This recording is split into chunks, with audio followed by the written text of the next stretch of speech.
What if the Jesus you carry in your imagination isn't the Jesus the Bible actually reveals? For many of us, the image of Jesus has been shaped by paintings, stained glass, or cultural tradition. We picture him as someone majestic, glowing, and instantly recognizable. But Scripture tells us a story that is both more ordinary and far more extraordinary than anything we expect. And once you see these truths, you can never look at him the same way again. This video will uncover 30 powerful facts about Jesus, details we've read 100 times, but never truly seen. Some are surprising moments from his life. Others are breathtaking revelations about his death and resurrection. A few are familiar stories, but with dimensions we often miss. And the first 10, they are among the most shocking. You'll hear how the resurrection of Jesus was not a ghostly idea, but something physical, something you could touch. You'll discover why Judas had to kiss him so soldiers would even recognize who he was. You'll see how his very first miracle wasn't about raising the dead, but about rescuing a wedding party from shame. But we're not stopping there. Later in this video, we'll journey to the Garden of Gethsemane, where the pressure of his mission pressed him so hard that his sweat fell like drops of blood. We'll look at the cross, where the prophet Isaiah's words came true. His appearance was marred beyond recognition, so disfigured that people hardly saw a man. We'll stand with his mother Mary, present at both his birth and his death, a sword piercing her soul, just as Simeon had foretold decades earlier. And before we finish, we'll hear the voice of God the Father, echoing 3 times in the New Testament to declare who his Son truly was. Every fact builds to something greater. These are not random trivia notes about the life of Jesus. Each one reveals a side of his mission and character, his humility, his compassion, his fulfillment of prophecy, his suffering, and ultimately his glory. And as we move closer to the final chapters, we'll see how all of it flows into the Great Commission, the moment when Jesus turned to his followers and to us and said, "Go into all the world and make disciples." So if you think you already know Jesus, stay with me. What you're about to hear may challenge your assumptions. Some of it may even feel uncomfortable, but all of it will bring you closer to the living Christ. By the end, you won't just know more facts about Jesus. You'll see how every detail of his life points to one breathtaking truth. He is Emmanuel, God with us, from his birth in Bethlehem to his suffering at the cross, to his resurrection in glory. And his story isn't finished yet, because it continues in you. Are you ready? Then let's begin. The resurrection is the cornerstone of Christianity. Without it, our faith is empty. But here's what makes it even more extraordinary. It wasn't a ghostly vision or a spiritual symbol. It was physical, flesh and bone reality. In Luke chapter 24, verse 39, Jesus stands among his disciples and says, "Touch me and see. A spirit does not have flesh and bones, as you see that I have." He didn't rise as a mist or a phantom. He rose in the very body that had been nailed to the cross. And to drive the point home, he asked for food. They gave him a piece of broiled fish, and he ate it in their presence. Think about that. The one who had conquered death chewing food, his body alive, tangible, unshakable. Why does this matter? Because it means our own hope of resurrection is not vague or imaginary. It's real. Jesus rose in a body, and so will those who belong to him. Christianity doesn't end with a ghost floating into the clouds. It ends with renewed creation, a physical eternity. This may shock you. Jesus wasn't physically striking. He didn't walk around glowing with beauty. The prophet Isaiah said in chapter 53, verse 2, "He had no beauty or majesty to attract us to him, nothing in his appearance that we should desire him." So ordinary was his appearance that Judas needed to point him out with a kiss in order for soldiers to know who to arrest. And even after his resurrection, Mary Magdalene mistook him for a gardener until he spoke her name. Why? Because God didn't want people to follow Jesus because of how he looked, but because of who he was. His power came not from outward appearance, but from the Spirit within him. This is a challenge to us too. How often do we judge by appearances when God looks at the heart? When we think of miracles, we often picture dramatic moments: the blind seeing, the storm stilled, the dead raised. Yet Jesus' very first miracle was something different. At a wedding in Cana, he turned water into wine. Why? Because the family had run out, and in that culture it was a deep shame to fail your guests. Jesus chose as his first public sign not a grand display of cosmic power, but an act of compassion that preserved a family's joy. He filled 6 stone jars with water, and it became the best wine anyone had ever tasted. This was more than hospitality. It was a sign. Water turned into wine pointed to ordinary life being transformed by his presence. When Jesus steps in, shame is lifted, emptiness becomes abundance, and ordinary jars overflow with joy. Few miracles are more breathtaking than this. At least 3 times, Jesus brought someone back to life. First, in Luke chapter 7, he meets a widow in Nain, following the funeral of her only son. Moved with compassion, he tells her not to weep, and then commands the young man to rise. The boy sits up in his coffin and begins to speak. Can you imagine the joy and shock of that moment? Second, in Mark chapter 5, Jairus' daughter had died. When Jesus arrives, the house is full of mourners. He takes the girl by the hand and says, "Little girl, I say to you, get up." Immediately she rises. Third, in John chapter 11, Jesus raises Lazarus, who had been dead 4 days. He calls into the tomb, "Lazarus, come out," and Lazarus emerges, alive. Every one of these miracles pointed to the greatest resurrection still to come, his own, and they remind us that he holds power not only over sickness, but over death itself. The Gospels record many miracles of Jesus, but only one, aside from his resurrection, appears in all 4. The feeding of the 5,000, 5 loaves, 2 fish, thousands of hungry people. And Jesus takes what seems impossibly small, blesses it, and multiplies it until everyone is satisfied. 12 baskets of leftovers remain. This story is more than food. It's a picture of Jesus himself, the bread of life, who satisfies our deepest hunger. It's a lesson that what seems too little in our hands becomes abundance in his. On the night before his crucifixion, in the Garden of Gethsemane, Jesus prayed with such anguish that his sweat was like drops of blood falling to the ground. Luke chapter 22, verse 44. Doctors call this condition hematidrosis, rare but possible under extreme stress. What's stunning is that only Luke, the physician, records it. Jesus' agony wasn't only physical. It was the crushing weight of sin, separation from the Father, the burden of the cross.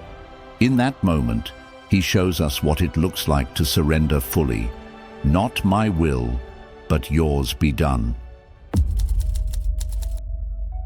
Isaiah chapter 52, verse 14 prophesied it. His appearance was so disfigured beyond that of any human being, and his form marred beyond human likeness. The beatings, the scourging, the crown of thorns, they left him so broken that he barely looked human. This is how far he went to bear our sin. The cross is not sanitized. It was brutal, but in that brokenness, his glory shines brighter than ever. The suffering servant became the conquering king. From cradle to cross, Mary was there.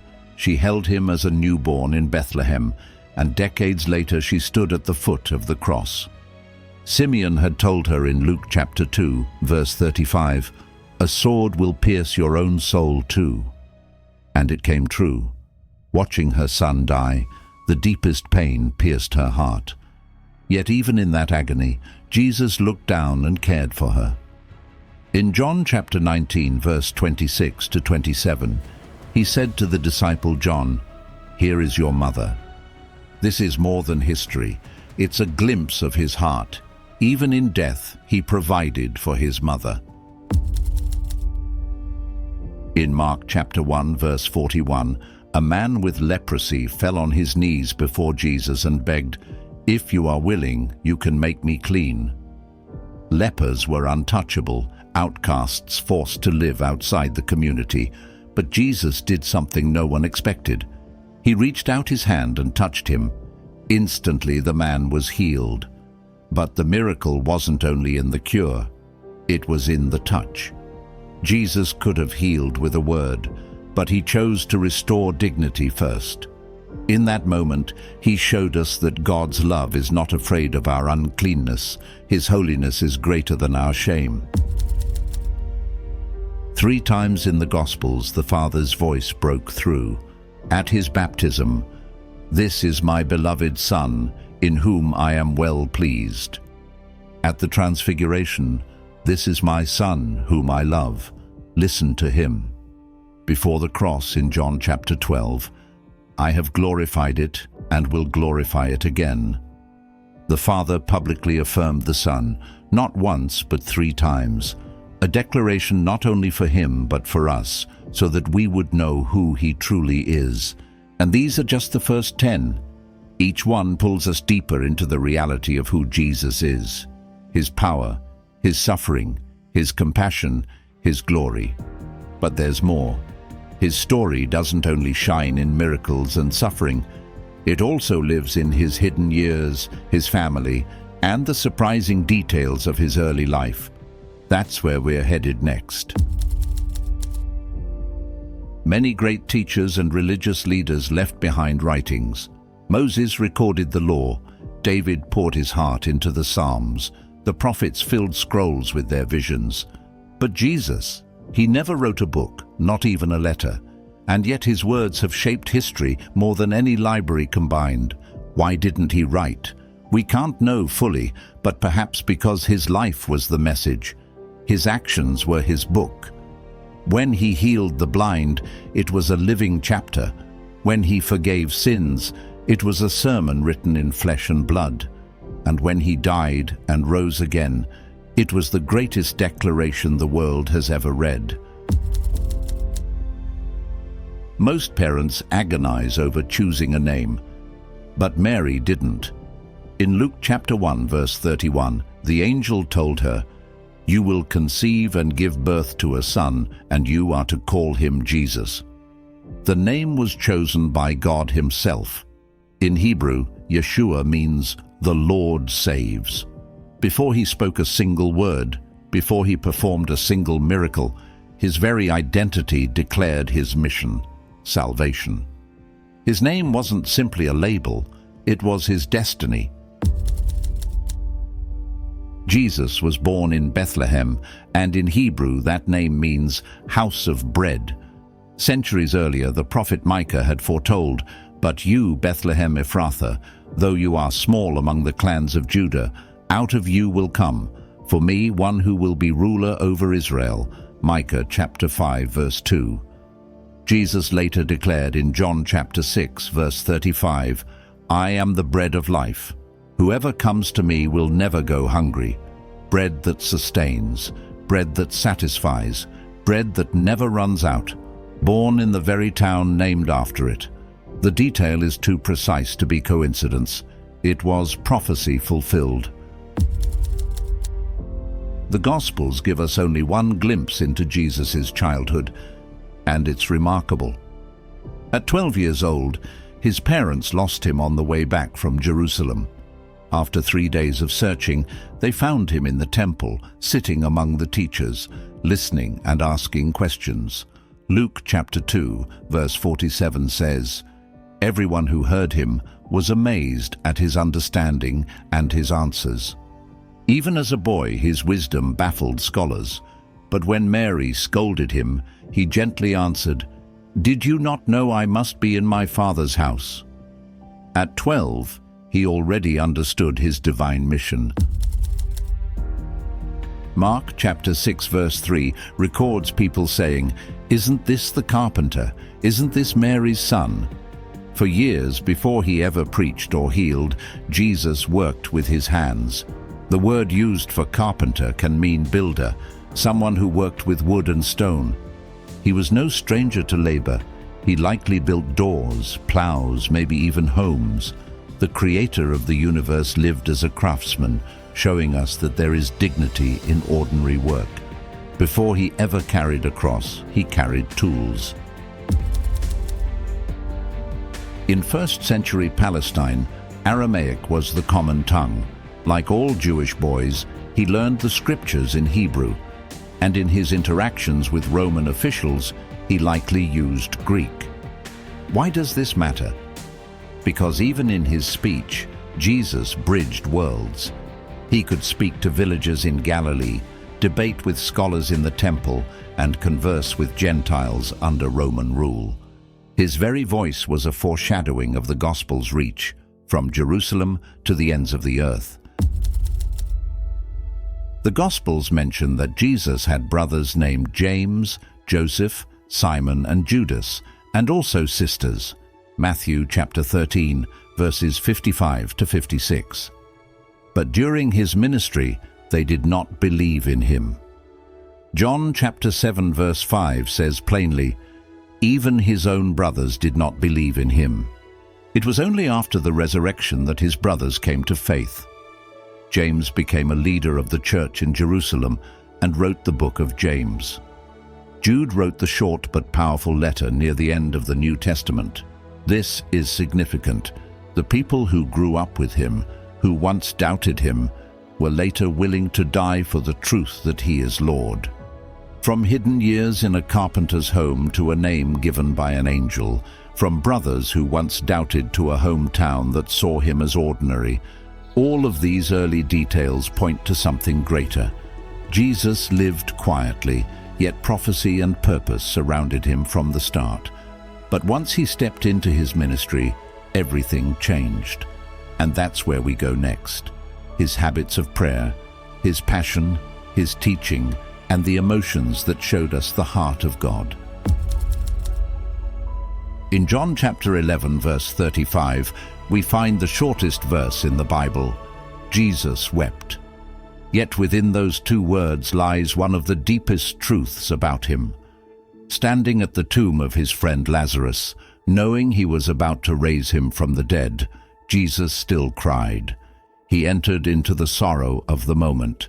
He allowed himself to feel the grief of those around him. This fact reminds us that Jesus was not distant from human pain. He did not walk through life detached, cold, or immune. He allowed tears to run down his face. If the Son of God wept, then our tears are not weakness, they are holy. Jesus was full of love and compassion, but he was not timid. In Mark chapter 11, verses 15 to 17, he entered the temple and found money changers exploiting the poor. He overturned tables, scattered coins, and drove them out with force. His voice thundered, "My house will be called a house of prayer for all nations, but you have made it a den of robbers." This wasn't uncontrolled rage. It was righteous anger. It was the fire of holiness defending the honor of God. In a world that often confuses love with passivity, this moment shows us that true love sometimes fights. Jesus' anger was never selfish. It was always protective, aimed at injustice and hypocrisy. Luke chapter 6 verse 12 tells us, "One of those days Jesus went out to a mountainside to pray and spent the night praying to God." Imagine that. The Son of God, who spoke galaxies into existence, stayed up through the darkness just to talk to his Father. Prayer wasn't a formality for Jesus. It was his lifeline. Before choosing the 12 disciples, before facing the cross, before great decisions or battles, he prayed. Sometimes we think of prayer as a last resort, but for Jesus, it was the first move. His secret place of power was not the crowds or the miracles. It was the quiet of a mountainside where only heaven could hear. Jesus could have spoken with lofty words. He could have delivered his sermons with technical theological terms that only scholars would grasp. But instead, he told stories. He pointed to lilies in the field, birds in the sky, seeds falling on soil, a lamp set on a stand. Why? Because truth wasn't meant to stay locked in books. It was meant to be lived. When he said, "I am the vine, you are the branches." John chapter 15, verse 5. His listeners could see it in the vineyards around them. When he spoke of a shepherd leaving 99 sheep to find the one, everyone understood. His teaching was accessible, memorable, and visual. And that is why his words still resonate with farmers and CEOs alike, with children and professors. In Mark chapter 4, verse 39, the disciples were panicking in a storm. Waves crashed into the boat, the wind howled, and seasoned fishermen feared for their lives. And what did Jesus do? He stood and said, "Quiet, be still." Immediately the storm obeyed. This wasn't magic. It wasn't luck. The sea and the sky recognized the voice that had called them into being at creation. In that moment, his disciples whispered in awe, "Who is this?" Even the wind and the waves obey him. Mark chapter 4, verse 41. Nature itself bows to him. Perhaps the most famous miracle of all is found in Matthew chapter 14, verses 25 to 27. The disciples were straining at the oars when they saw what they thought was a ghost walking across the waves. Terror filled them until a familiar voice broke through. "Take courage. It is I. Don't be afraid." Jesus walked where no human can walk, but more than proving his divinity, this miracle carried a message.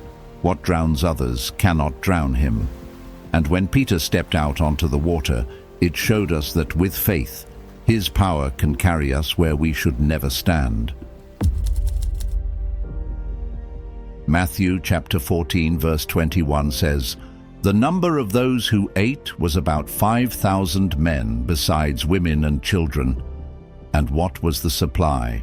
5 loaves and 2 fish. In his hands, scarcity became abundance." This fact is more than a miracle of multiplication. It is a revelation of the kingdom. Where humans see lack, Christ sees provision. Where we say, "There isn't enough," he says, "Give me what you have, and watch." And not only were the crowds fed, there were 12 baskets left over. His provision doesn't just meet the need, it overflows. We often hear of Lazarus, but that wasn't the only time. In Luke chapter 7, verses 11 to 15, Jesus met a funeral procession in the town of Nain. A widow's only son lay lifeless, and her future looked hopeless. Moved with compassion, Jesus stopped the procession, touched the coffin and spoke, "Young man, I say to you, get up." And the boy sat up and began to talk. Death retreated at his command. Funerals turned into celebrations. Families were restored. Every resurrection pointed forward to his own, the ultimate victory where death itself would bow before him. In Mark chapter 5, Jesus encountered a man possessed by a legion of demons. Chains couldn't hold him, people avoided him, and he lived among tombs. But when Jesus stepped onto the shore, the demons begged for mercy. They knew his authority. This fact shatters the illusion that darkness and light are equals locked in a struggle. They are not equals. Jesus doesn't negotiate with evil. He commands, and it flees. His word carries power over every spiritual force, reminding us that in him no chain is unbreakable. The symbol of friendship, a kiss, became the mark of betrayal. In Matthew chapter 26, verse 48, Judas told the soldiers, "The one I kiss is the man, arrest him." Under the cover of night, in the quiet of Gethsemane, the Son of God was sold out not with a sword, but with an embrace. This fact pierces the soul. Sin often disguises itself in gestures of love. Betrayal doesn't always arrive with a dagger. Sometimes it wears the mask of affection. And yet in this darkest moment, Jesus addressed Judas not as an enemy, but with the word friend. Even betrayal couldn't strip away his mercy. The trial of Jesus broke every standard of justice. Jewish law forbade trials at night, yet his took place in the dark hours before dawn. Witnesses contradicted one another, but the leaders pressed on. Pilate himself admitted, "I find no basis for a charge against him." John chapter 18, verse 38. This fact reveals the paradox of history's greatest injustice. The only truly innocent man was condemned as guilty so that the guilty might go free. What appeared to be the failure of justice was, in God's plan, the fulfillment of redemption. John chapter 19, verse 17 tells us, "Carrying his own cross, he went out to the place of the skull. The instrument of shame was laid on his torn back, and he staggered beneath its weight. Along the way, Simon of Cyrene was pulled from the crowd to help, but not before Jesus bore it himself. This fact is a window into the depth of his love. Every step he took was for us. Every drop of blood marked the road of redemption. And when he said in Luke chapter 9, verse 23, "Whoever wants to be my disciple must take up their cross daily and follow me," it wasn't a metaphor pulled from thin air. It was the path he walked first. As the nails held him, as the crowd mocked him, as soldiers gambled for his clothing, Jesus lifted his voice, not in curses, but in mercy. "Father, forgive them, for they do not know what they are doing." Luke chapter 23, verse 34. This fact defies logic. How could the innocent extend grace to those who murdered him? Yet this is the heart of the gospel, forgiveness offered to the unworthy. His final hours weren't filled with bitterness, but with love so radical that it still shakes the world today. From betrayal to forgiveness, the cross wasn't just an event. It was a revolution of love. A king who conquered not by killing his enemies, but by dying for them. What have we uncovered together? 30 unforgettable facts about Jesus, some familiar, others hidden in plain sight, but all pointing to the same truth. He is no ordinary man.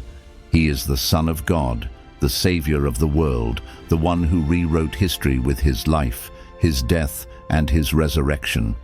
We've seen him mocked and misunderstood, yet forgiving. We've seen him touch lepers no one else dared approach, and silence storms with a word. We've seen him reveal his glory on a mountaintop, only to descend into the valley of suffering and carry a cross meant for us. Every fact tells a part of the greater story. The story of a God who didn't stay distant, but stepped into time, walked dusty roads, wept with the grieving, and ate with sinners. A God who allowed himself to be betrayed by a kiss, condemned in a sham trial, and nailed to a cross. And yet, who from that cross spoke words of love. "Father, forgive them." But here's the heart of it. These aren't just historical details. They are living truths. Jesus wasn't resurrected only to prove a point. He rose to prove a promise. The scars on his hands still cry out that redemption is real. His ordinary appearance reminds us that God often comes in ways we least expect. His authority over nature and demons shows that no chaos in our lives is beyond his reach. His forgiveness from the cross means no sin is too great to be washed clean. And if all this is true, then we cannot remain neutral. The facts demand a response. The cross still stands before you, the tomb is still empty, and the voice of Christ still calls your name. Will you turn away, or will you follow him? Will you stay in the crowd, watching from a distance, or will you take up your cross and walk in his footsteps? This is more than knowledge. It is an invitation to see Jesus not just as a figure of history, but as the living Christ who still calls, still heals, still forgives. The one who knows your wounds, your doubts, your fears, and yet calls you friend. And now, the choice is in your hands. These 30 facts are not just a journey through Scripture, they are a doorway into eternity. The question is no longer simply, do you believe these truths? The real question is, what will you do with Jesus? If this message has touched you, don't keep it to yourself. Share it with someone who needs hope today. And tell me in the comments, which of these 30 truths about Jesus impacted you most deeply? Your story may be the spark that ignites faith in someone else. Because the greatest fact of all is not just that Jesus lived, died, and rose again. The greatest fact is that he is alive right now, and he is calling you by name.